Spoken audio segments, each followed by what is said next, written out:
보신 것처럼 서울 지하철역에서 여성 영무원이 근무 중에 흉기에 찔려 숨지는 참극이 벌어졌습니다. 가해자는 여성을 스토킹해온 전 직장 동료로 오늘 구속 여부가 결정되는데요. 관련 내용 장윤미 변호사와 함께 자세히 짚어보도록 하겠습니다. 안녕하세요. 네, 안녕하세요. 자, 또다시 스토킹이 살인으로 이어지는 그 끔찍한 사건이 벌어졌는데 어떻게 된 겁니까? 네, 그젯밤 9시에 2호선 신당역에서 근무하는 20대 여성 영무원이 흉기에 찔려서 살해된 사건입니다. 예. 네. 화장실을 한 9시경에 순찰을 혼자 돌던 중에 1시간 이상 잠복해서 기다리고 있던 이 가해 남성에게 흉기로 이 피해를 당하게 된 건데 31살 남성 A씨 이 영무원 동기였다라고 합니다.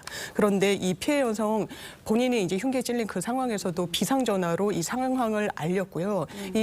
그 당시에 있던 영무원과 또 이 승객들에 의해서 이 가해 남성 같은 경우에는 현장에서 제압이 되고 경찰로 옮겨졌는데 예. 피해 여성 같은 경우에는 병원으로 옮겨졌지만 끝내 숨지고 말았습니다. 네, 스토킹 혐의와 관련해서 이제 두 사람의 재판도 진행 중인 것으로 알려져 있습니다. 그렇다 보니까 경찰이 보복 범죄일 가능성에 염두를 좀 두고 있다고요. 지금 피해자가 고소한 건으로 이 가해자 A 씨 같은 경우에는 재판을 받고 있는 중에 있습니다. 네. 지금 받고 있는 혐의는 스토킹 처벌법 위반뿐만 아니라요. 성폭력 처벌법상의 불법 촬영 그리고 이 불법 촬영물을 이용한 협박 등의 혐의를 받고 있었습니다.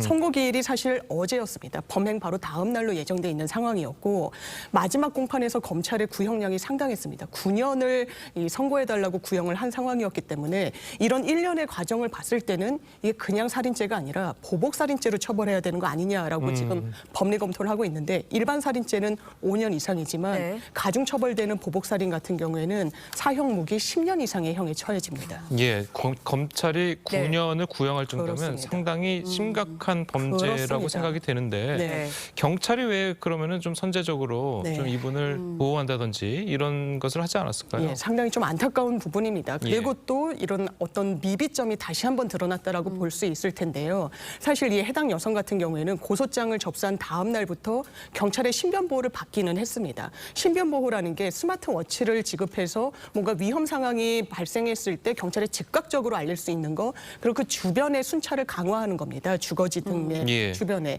그런데 한 달 정도 이런 신변보호 조치가 이루어졌지만 연장과 관련해서는 피해자가 더 이상 연장되길 원하지 않는다라고 했습니다. 근데 스토킹 범죄의 피해자들은 뭔가 이게 가시화되는 걸 또 저하는 부분이 분명히 있기 때문에 피해자 의사에 이걸 맡기는 게 과연 맞느냐, 연장할 수 있는 조치에 대해서도 좀 더 적극적인 방책이 마련돼야 되는 거 아니냐 이런 의견이 나오고 있습니다. 네, 두 사람이 근무했던 서울교통공사 측 책임론도 제기되고 있거든요. 왜 그런 겁니까? 그렇습니다. 일단 유족 측에서 문제 삼는 건 밤 9시 경이면은 좀 늦은 시간대라고도 볼 수 있는데 혼자 순찰을 돌았을 때 좀 어떤 불시의 위협에 방어할 수 있는 그런 상황은 아니지 않느냐. 최소한 2인 1조로 근무를 할 수 있도록 순찰을 돌도록 해야 되는 거 아니냐라고 하는데 지하철 공사 측에서는 이런 매뉴얼을 갖고 있지는 않다라고 합니다.